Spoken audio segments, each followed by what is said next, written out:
నేను లకే రాజారావు, మాజీ ఎమ్మెల్యే, ఆల్ ఇండియా ఆదివాసీ సమన్వయ కమిటీ జాతీయ కన్వీనర్, అదేవిధంగా నాతో పాటు మునిపెల్లి పండన్న గారు, ఆల్ ఇండియా ఆదివాసీ స్వయంపాలన సాధన సమితి స్టేట్ కోఆర్డినేటర్.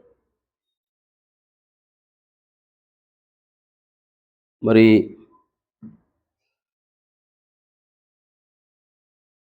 మొన్న భోగాపురం, ఉత్తరాంధ్ర జిల్లాల భోగాపురంలో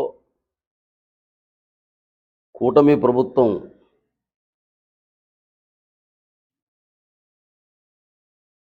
నిర్వహించినటువంటి అంతర్జాతీయ విమానాశ్రయం ప్రారంభోత్సవం సందర్భంగా కూటమి ప్రభుత్వం పెద్ద మొత్తంలో అధికార దుర్వినియోగానికి పాల్పడింది. కొన్ని కోట్లాది రూపాయల ప్రజాధనం వృధా చేసింది.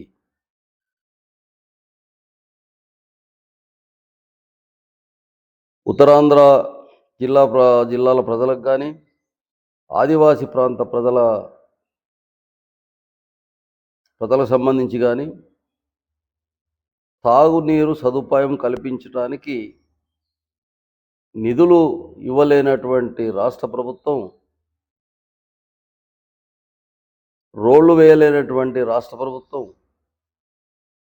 డోలి మూతలు లేనటువంటి ప్రాంతాలుగా రహదారులు నిర్మించలేనటువంటి ప్రభుత్వాలు ఇన్ని వేల కోట్ల రూపాయలు వెచ్చించి ఈ అంతర్జాతీయ విమానాశ్రయంని భోగాపురంలో ఈ పండగ వాతావరణం తలపించే విధంగా ఒక రాష్ట్ర పండుగగా జరిగింది అని గొప్పలు చెప్పుకుంటున్నటువంటి రాష్ట్ర ప్రభుత్వం ఆదివాసీ సమాజానికి క్షమాపణలు చెప్పాలని చెప్పి ఆల్ ఇండియా ఆదివాసీ సమన్వయ కమిటీ తరఫున డిమాండ్ చేస్తుంది. అదేవిధంగా ఆదివాసీ ప్రాంత ఖనిజాల దోపిడీకి అల్లూరు పేరు వాడుకోవడం కూటమి ప్రభుత్వానికి తగదని కూడా నేను ఈ ప్రభుత్వాలని హెచ్చరిస్తున్నాను. అల్లూరి సీతారామరాజు ఆదివాసీ ప్రాంతంలో అడవులు జరిగే అప్పుడు బ్రిటిష్ పాలకుల యొక్క దోపిడీకి వ్యతిరేకంగా పోరాడి ఆదివాసీ ప్రజల హక్కుల్ని కాపాడటకు వీరోచితమైనటువంటి పోరాటాలు చేసినటువంటి పోరాట యోధుడు అల్లూరి పేరును విమానాశ్రయం భోగాపురం అంతర్జాతీయ విమానాశ్రయానికి అల్లూరు పేరును వాడుకోవడం తగదు. ఎందుకు అంటే అల్లూరి దోపిడీకి వ్యతిరేకంగా పోరాటం చేశారు. ఈ భోగాపురంలో ప్రారంభించినటువంటి విమానాశ్రయం కార్పొరేటు వర్గాల యొక్క దోపిడీకి, వాళ్ళ యొక్క వ్యాపారాలకి, ఆ వర్తకులకు అండగా ఉండడానికి కోసం ఈ విమానాశ్రయం మొదలుపెట్టారు.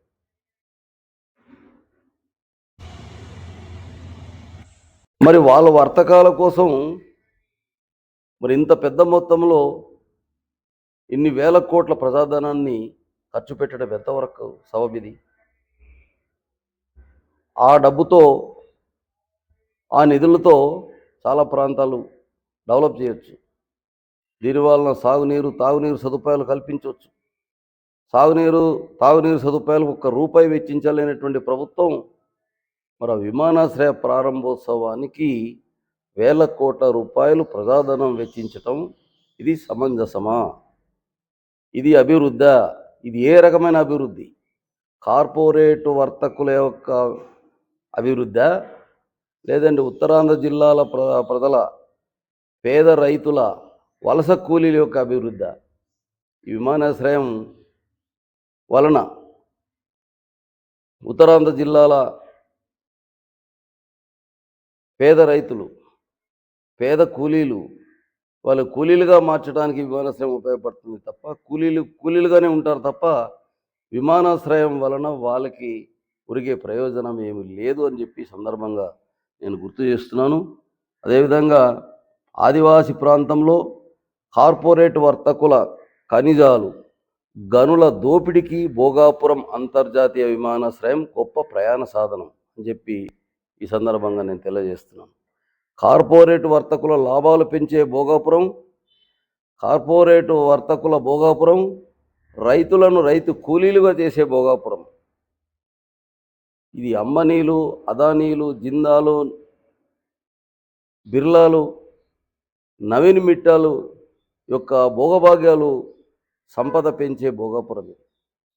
కానీ ఉత్తరాంధ్ర జిల్లాల వలస కూలీలు కానీ, పేద రైతులు కానీ, లేకపోతే రైతులు కానీ కూలీలుగా ఉంచుతుంది తప్ప, వాళ్ళ వలస కూలీలుగానే ఉంటుంది తప్ప, ఈ వలస కూలీల సమస్య ఈ విమానాశ్రయం ఎలా తీర్చగలదు? వలస కూలీల సమస్య ఎలా పరిష్కారం చేస్తారు? ఈ పేదరికం లేకుండా ఎలా చేయగలుగుతారు? పుట్టకూటి కోసం ఊరు కాని ఊరు, ప్రాంతం కాని ప్రాంతం, రాష్ట్రం కాని రాష్ట్రంలో వెళ్ళి ఎక్కడ చూసినా ఉత్తరాంధ్ర జిల్లాలకు సంబంధించిన శ్రీకాకుళం, విజయనగరం జిల్లాల ప్రజలు ఏ హోటల్లో చూసినా, ఎక్కడ కూలి పనులతో చూసినా, ఎక్కడ చూసినా కూడా ఈ కూలీలే మనకు కనబడతారు. మరి ఈ సమస్య ఈ అంతర్జాతీయ విమానాశ్రయం ఎలా పరిష్కారం చేయగలుగుతుంది అని నేను ప్రశ్నిస్తున్నాను. అదేవిధంగా రైతులు, పేదలు, రైతు కూలీలు, నిరుద్యోగులు, వలస కూలీల బతుకులు మార్చని భోగాపురం, మరి రైలు బండితో పనిలేని పేదల బతుకుల్ని, రాజకీయ విమానాశ్రయం, అంతర్జాతీయ విమానాశ్రయం ఎలా మార్చగలదు? ఉత్తరాంధ్ర వలస కూలీల బతుకులు, ఆదాయం ఎలా పెంచగలదని చెప్పి నేను ప్రశ్నిస్తున్నాను. మరి వాళ్ళ యొక్క వలస కూలీల సమస్య అరికట్టకుండా, వాళ్ళ పేదరికంలో మార్పు లేకుండా, మరి వాళ్ళ యొక్క ఆదాయం పెంచకుండా ఈ పరిస్థితిలో మార్పు ఎలా వస్తుంది? మరి అంతర్జాతీయ విమానాశ్రయం అనేటువంటిది కేవలము ఇది కార్పొరేట్ వర్తకుల యొక్క లాభాలు పెంచడానికి, వాళ్ళ వ్యాపారాలు పెంచడానికి కోసమే ఈ భోగాపురం అంతర్జాతీయ విమానాశ్రయం అనేది వాళ్ళకి వరం, కార్పొరేట్ వర్తకులకు వరం. అక్కడ ఉత్తరాంధ్ర జిల్లా ప్రజలకు కానీ, ఆదివాసీ ప్రాంత ప్రజలకు కానీ ఇది శాపమవుతుంది. అందుకనే మరి ఈ విధంగా ఈ రైలు బండిలో ప్రయాణం చేయలేని రైతు కూలీకి విమానాలతో పనేంటి? భవిష్యత్తులో ఉత్తరాంధ్ర రైతు కూలీల వలసలు,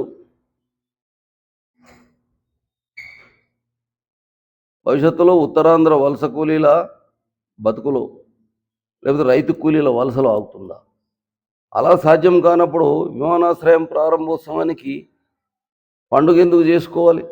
వేల కోట్ల ప్రజాధనం ఎందుకు ఖర్చు పెట్టడం ఎందుకు? విమానాశ్రయం ప్రారంభోత్సవానికి పండుగ చేసుకోవడం ఎందుకు? దీనికి కూటమి ప్రభుత్వం జవాబు చెప్పాలని చెప్పి డిమాండ్ చేస్తున్నాం. మరి ఇందుకు గాను ఉత్తరాంధ్ర జిల్లాలో ఉన్నటువంటి అధికారులని, ఐఏఎస్, ఐపీఎస్ అధికారులని, రాష్ట్రాల్లో ఉన్నటువంటి అధికారులని వారాల తరబడి అక్కడ ఈ ప్రారంభోత్సవ కార్యక్రమానికి ఈ అధికారులందరినీ ఉపయోగించుకోవడం జరిగింది. ప్రజలకు అందుబాటులో లేకుండా చేయడం జరిగింది. మరి ఇది ఇంత పెద్ద మొత్తంలో అధికార దుర్వినియోగం పాల్పడి ఇంత ప్రజాధనం వృధా చేయడం అనేది మరి ప్రభుత్వం ఆలోచించాలి. ఇంత అంగరంగ వైభవంగా ఓ పండుగ వాతావరణంలో పెద్ద మొత్తం వేల కోట్ల ప్రజాధనం వృధా చేసి, ఆ ప్రజాధనాన్ని వెచ్చించి ఇంత పెద్ద మొత్తంలో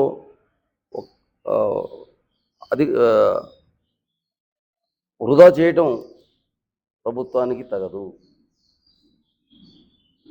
మరి మంచినీళ్ళు సదుపాయానికి డబ్బులు అడిగితే నిధులు లేవని ప్రభుత్వం, రోడ్డు వేయడానికి డబ్బులు అడిగితే నిధులు లేవని చెప్తున్నటువంటి ప్రభుత్వం, మరి ఇన్ని వేల కోట్ల రూపాయలతో అంతర్జాతీయ విమానాశ్రయాల ప్రారంభోత్సవానికి ఇన్ని వేల కోట్లు ఖర్చు పెట్టడానికి ఎక్కడి నుండి వచ్చింది? అదేవిధంగా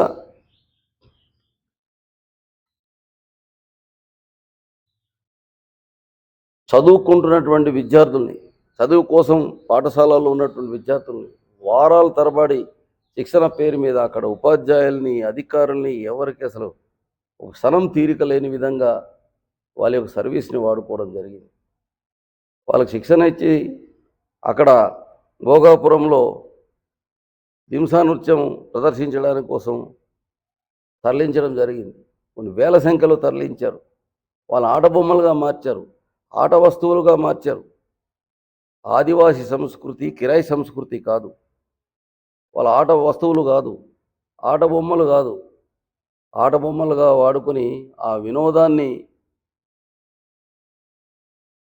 వినోదం కోసం వాళ్ళు ఆడే ఆట బొమ్మలు కాదు. ఇది ఆదివాసీ సమాజం యొక్క సంస్కృతి, ఆదివాసీ సమాజం యొక్క జీవన విధానం, ఆదివాసీ సమాజం యొక్క సంప్రదాయం.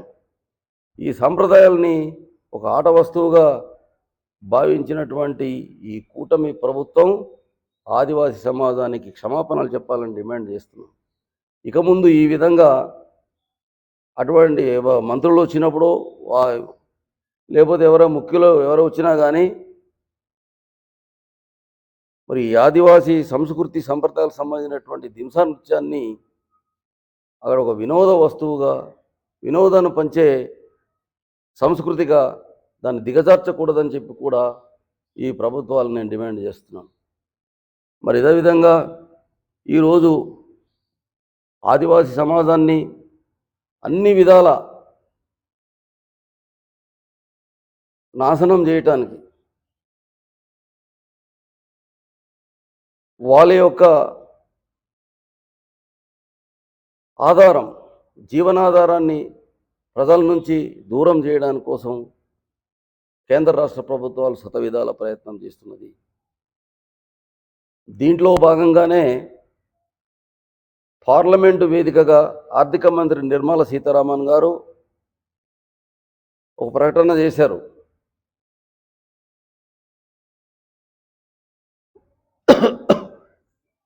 ఒక పార్లమెంటు వేదికగా నిర్మలా సీతారామన్ గారు ప్రకటన చేశారు. ఆ ప్రకటన సారాంశం ఏమిటంటే, రిస్క్ మినరల్ పాలసీ ప్రాజెక్టు మేము ప్రారంభిస్తున్నాము అన్నారు. రిస్క్ మినరల్ పాలసీ ప్రాజెక్ట్, ఆ ప్రాజెక్టుని అమలు చేయటంలో భాగమే భోగాపురం అంతర్జాతీయ విమానాశ్రయం అని మేము ఈ సందర్భంగా తెలియజేస్తున్నాం. దాంట్లో భాగంగానే ఆదివాసీ ప్రాంతాల్లో మైనింగ్ తవ్వకాలకు అనుమతులు కేంద్ర ప్రభుత్వం యొక్క అండతో, రాష్ట్ర ప్రభుత్వాల యొక్క అండదండలతో ఈ మైనింగ్ తవ్వకాలు, మైనింగ్ అనుమతులు ఇవ్వడం కూడా ఈ సందర్భంగా మనం గుర్తు చేసుకోవాల్సిన అవసరం ఉంది. Risk mineral project, risk mineral mining project ఎవరి కోసం? కార్పొరేట్ వర్తకుల వ్యాపారం కోసం. ఇక్కడ గనులు, ఖనిజాల దోపిడీ కోసం. ఈ ఖనిజాలన్నీ కూడా ఆదివాసీ ప్రాంతంలో కొన్ని మిలియన్ టన్నుల సంఖ్యలో ఇక్కడ ఉన్నది. ఆ మైనింగ్ని వెలికి తీయడం కోసం, ఆ ఖనిజాలు వెలుగు తీయడం కోసం అని చెప్పి ఈ రిస్క్ మినరల్ పాలసీ ప్రాజెక్ట్ అనేది పెట్టడానికి కారణం. ఆ ప్రకటనలో అర్థం అది. ఆ ప్రకటన వెలువడిన తర్వాత ఒరిస్సాకు చెందినటువంటి నాల్కో ఎండి ఆదివాసీ ప్రాంతంలో అన్ని ప్రాంతాల్లో గనులు తవ్వుతాము అని చెప్పి ప్రకటన చేశాడు. అది ఒక కంపెనీ. మరి ప్రభుత్వం అండ లేకుండా ఆయన ఎలా ప్రకటన చేయగలుగుతాడు? కాబట్టి ఈ రిస్క్ మినరల్ మైనింగ్ ప్రాజెక్టు ప్రకటన వెలువడిన తర్వాతే ఆయన ప్రకటన చేశాడు. మరి అలా అయినట్లయితే ఇది చట్టసమ్మతమా చట్ట విరుద్ధమా అనుకున్నప్పుడు మరి ఇక్కడ పెసా చట్టం ప్రకారం గ్రామ సభలకు అధికారం ఉంది. వాళ్ళ మైనింగ్ చేయాలంటే గ్రామ సభల యొక్క ఆమోదం ఉండాలి. గ్రామ సభల ఆమోదం లేకుండా మీరు ఎలా తవ్వకాలు చేస్తారని చెప్పేసి మేము ప్రశ్నిస్తున్నాం. మరి 1/7 అమల్లో ఉన్న ప్రాంతం ఇది 5వ షెడ్యూల్ ప్రాంతం. 5వ షెడ్యూల్ ప్రాంతం ఆదివాసులది. ఆదివాసి ప్రాంతంలో ఉన్నటువంటి ప్రతి వస్తువుకి ప్రతి చెట్టుకి ప్రతి గట్టుకి సెంటు నేలకి కూడా హక్కుదారుడు ఎవరు? ఆదివాసులు. అక్కడ ఉన్నటువంటి సంపదకు కూడా ఆదివాసీ యజమాని. కానీ ఆదివాసీ ప్రాంతం ఆదివాసులది, 5వ షెడ్యూల్ ప్రాంతం ఆదివాసులది. కానీ ఆ ప్రాంతంలో ఉన్న సంపద మాత్రం అదానీలు అంబానీలది. అంటే మేము సహించేది లేదు.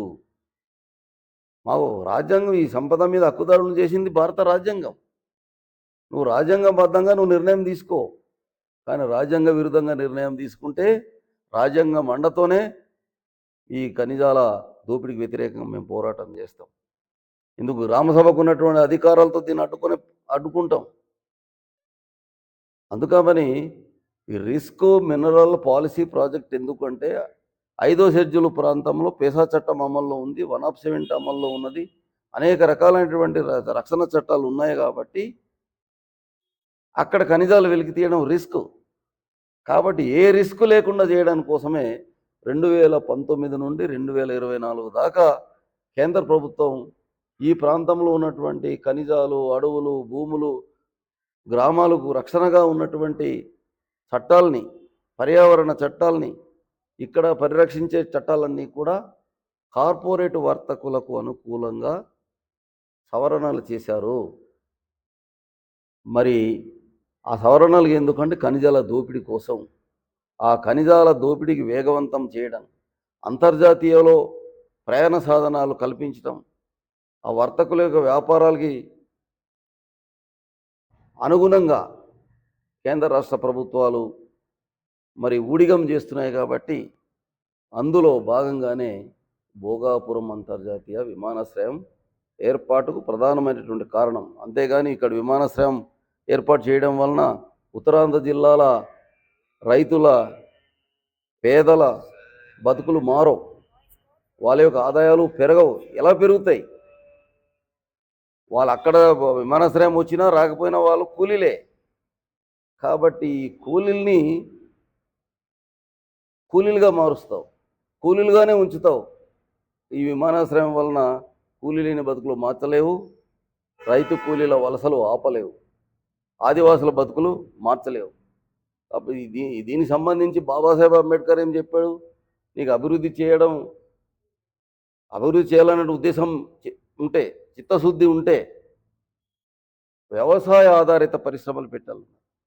మనం వ్యవసాయ ఆధారిత ప్రాజెక్టులు ఎన్ని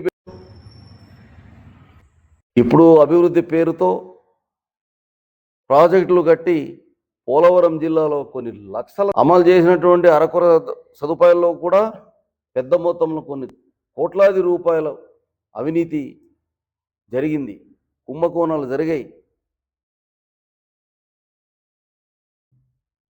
75 పునర్వాస ముంపు కాలనీలు, ఆ ముంపు బాధితులకు సంబంధించి 75 పునర్వాస కాలనీలు కట్టాల్సి ఉంటే ఇప్పుడు దాకా 25 మాత్రమే కట్టారు. మిగతా 50 పునర్వాస కాలనీలు నిర్మించవలసినటువంటి అవసరం ఉంది. ఇప్పుడు దాకా వాళ్ళకి నిర్వాసితులను చేశారు. నిర్వాసితులకు చెల్లించవలసినటువంటి పరిహారం చెల్లించడమే లేదు. ఈ విధంగా ప్రాజెక్టుల పేరుతో అడవుల నుండి, భూముల నుండి నిర్వాసితులను చేస్తున్నారు, రైతుల్ని రైతు కూలీలుగా చేస్తున్నారు, పనికిరాని భూములు పంచుతున్నారు. చట్ట ప్రకారం ప్రాజెక్టు పరిధిలో భూములు ఇవ్వాలి. మరి అమరావతికి సంబంధించినటువంటి భూముల విషయంలో అక్కడ భూములు ఇచ్చిన రైతుల విషయంలో ఒక పద్ధతి, మరి ఇక్కడ ఆదివాసీ రైతులకి ఇంకో పద్ధత. ఉన్న భూములు లేకుండా చేసి భూమి లేని నిరుపేదలను చేశారు. రైతు కూలీని చేస్తున్నది ప్రభుత్వం. ఇంకో పక్క అడవుల నుండి ఆదివాసులను గెంటేస్తున్నారు. అక్కడ పులుల కోసం ప్రాజెక్టులు పెడుతున్నారు. మరోవైపు వలస వచ్చినటువంటి వ్యాపారస్తులు 157 చట్టం పక్కన పెట్టి చట్టం నుంచి తప్పించుకోవడం కోసం ఆదివాసులను ఇక్కడ బినామీలో పెట్టుకొని పెద్ద మొత్తంలో భూములు ఆక్రమిస్తున్నారు. కోనేరు రంగారావు కమిషన్ చేసిన సూచనలు కానీ ఏ ఒక్కటి కూడా పాటించలేదు. కొన్ని వేల సంఖ్యలో, వేల కోట్లు ఖరీదు చేసేటటువంటి భూములు, అది భూముల దోపిడీ జరిగింది, జరుగుతూనే ఉంది. ఇప్పుడు కమిషన్ చెప్పినా, చట్టం చెప్పినా, రాజ్యాంగం చెప్పినా కూడా ఇవన్నీ పక్కన పెట్టి ఈరోజు ఈ అధికారంలో ఉన్నటువంటి, కేంద్రంలో అధికారంలో ఉన్నటువంటి మనువాద ప్రభుత్వం, అది రాష్ట్రంలో అధికారంలో దానికి ఒత్తాసు పలుకుతున్నటువంటి రాష్ట్ర ప్రభుత్వాలు ఈ చట్టాలు అమలు చేయడంలో పూర్తిగా నిర్లక్ష్యం చేస్తుంది. అందుకనే రిస్క్ మినరల్ పాలసీ ప్రాజెక్టుని అమలు చేయటం కోసం, ఈ ప్రాజెక్టు ద్వారా ఏజెన్సీ ప్రాంతంలో గనులు తవ్వడం కోసం, ఇక్కడ ఉన్నటువంటి ఈ ఖనిజాలని పెద్ద మొత్తంలో వెలికి తీసే ఈ వ్యాపారాలు ప్రోత్సహించడం కోసం, కార్పొరేట్ వర్తకుల యొక్క లాభాల కోసం అని చెప్పి ఈరోజు పెద్ద మొత్తంలో రోడ్లు కూడా నిర్మిస్తున్నారు. ఆ భోగాపురం విమానాశ్రయం అనుసంధానం చేస్తూ భోగాపురం నుండి రాయ్పూర్ వరకు 6 లైన్ల రోడ్లు నిర్మిస్తున్నారు. ఎవరి కోసం రోడ్లు నిర్మిస్తున్నారు? రాజమండ్రి నుండి భోగాపురం దాకా మళ్ళీ ఇప్పుడు ఉన్నటువంటి 2 లైన్ల రోడ్లకు బదులు ఇంకా అది 4 లైన్ల రోడ్లుగా ఎందుకు విస్తరించాలనుకుంటున్నారు? ఎవరి కోసం? అది ఆదివాసుల కోసమా? కార్పొరేట్ వర్తకుల కోసమా? లేదని ఉత్తరాంధ్ర జిల్లాల వలస కూలీల కోసమా? అక్కడ ఉన్నటువంటి పేదల కోసమా? కేంద్ర రాష్ట్ర ప్రభుత్వాలు మేము అడిగినట్టు ప్రశ్నలకి జవాబు చెప్పాలని చెప్పి డిమాండ్ చేస్తున్నాం. ఇదంతా కూడా అభివృద్ధి ముసుగులోనే మీరు ఈ ఘోరాలు పాల్పడుతున్నారు.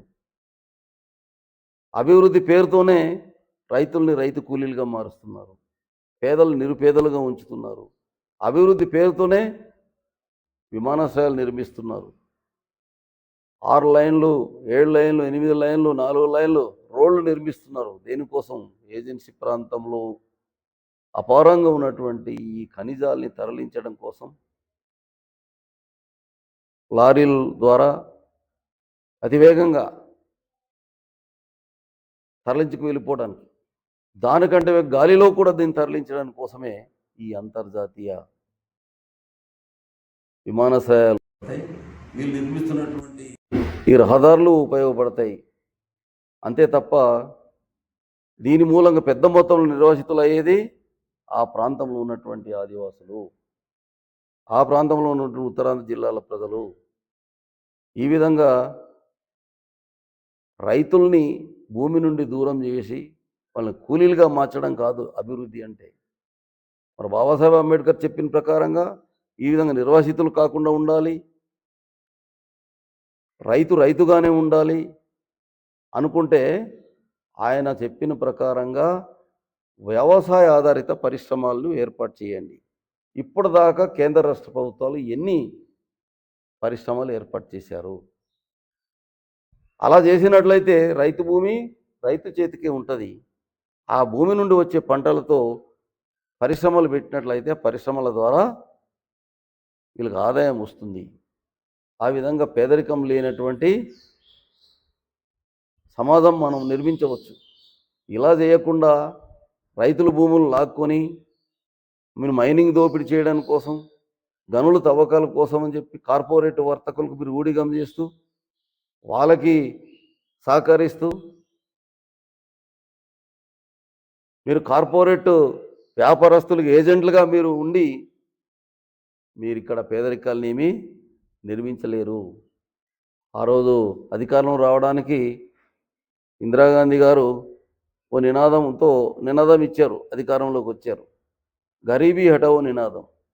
కానీ పేదరికం పెరిగింది తప్ప పేదరికం పోలేదు. అందుకే మీరు నిర్మిస్తున్నటువంటి ఎయిర్పోర్ట్లు, అంతర్జాతీయ విమానాశ్రయాలు, 6 లైన్ రోడ్లు, 4 లైన్ రోడ్ల ద్వారా మీరు ఆదివాసీ ప్రాంతంలో ఉన్న పేదల్ని మీరు రైతులుగా చేయలేరు. మీకు చేత కాకపోతే వదిలేయండి, మా మానాన మేము బతుకుతాం, మాకు బతకడానికి అడవి ఆధారము, ఈ భూమి ఆధారము, ఈ నీళ్ళు ఆధారము, మాకు అడవి తల్లి గంగమ్మ తల్లి భూమి తల్లి లేకపోతే మా ఆదివాసి రైతులు ఇక్కడ బతకలేదు. మరి ఇవన్నీ మీరు పక్కన పెట్టి రాష్ట్రం ఎజెండా కూడా పెట్టుకొని కార్పొరేట్ వర్తకుల యొక్క లాభాల కోసం, వాళ్ళ లాభాలు పెంచడానికి కోసం, వాళ్ళ బతుకులు మార్చడానికి కోసం, వాళ్ళ తాలూకు సంపదను ఇంకా పెంచడానికి కోసం అని చెప్పేసి మేము అడవి మీద, ఇక్కడ భూమి మీద ఆధారపడే ఆదివాసీ రైతుల్ని మీరు ఖనిజాల పేరు మీద, అభివృద్ధి పేరు మీద ఈ విధంగా దోపిడీ చేస్తే సహించమని చెప్పి ఆల్ ఇండియా ఆదివాసీ సమన్వయ కమిటీ తరఫున మేము హెచ్చరిస్తున్నాం. అందుకనే మీరు చేస్తున్నటువంటి కుట్రల్ని, కుతంత్రాలని అడ్డుకోవడం కోసం, రాజ్యాంగం మా ఆదివాసులు ప్రాంతాన్ని రక్షించడానికి కోసం, ఇక్కడ సంపదని కాపాడడం కోసం రాజ్యాంగపరంగా ఉన్నటువంటి చట్టాలని మీరు మార్చారు. దాన్ని తిరిగి మళ్ళీ పునరుద్ధరించుకోవడం కోసమే, మా ప్రాంతంలో ఉన్నటువంటి రక్షణ చట్టాలు నిలబెట్టుకోవడం కోసమే, మా ఆదివాసీ ప్రాంతాన్ని కాపాడుకోవడం కోసమే, మా ఆదివాసీ ప్రజల యొక్క బతుకుల్ని మేము రక్షించుకోవడం కోసం మేము జాతీయ స్థాయిలో ఉద్యమాన్ని మొదలుపెట్టాము. జల్ జంగిల్ జమీన్ని మేము కాపాడుకుంటాం.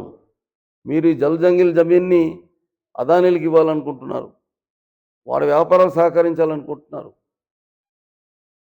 కానీ మేము మీ యొక్క ఆలోచనలతో మేము ఏకీభవించేది లేదు.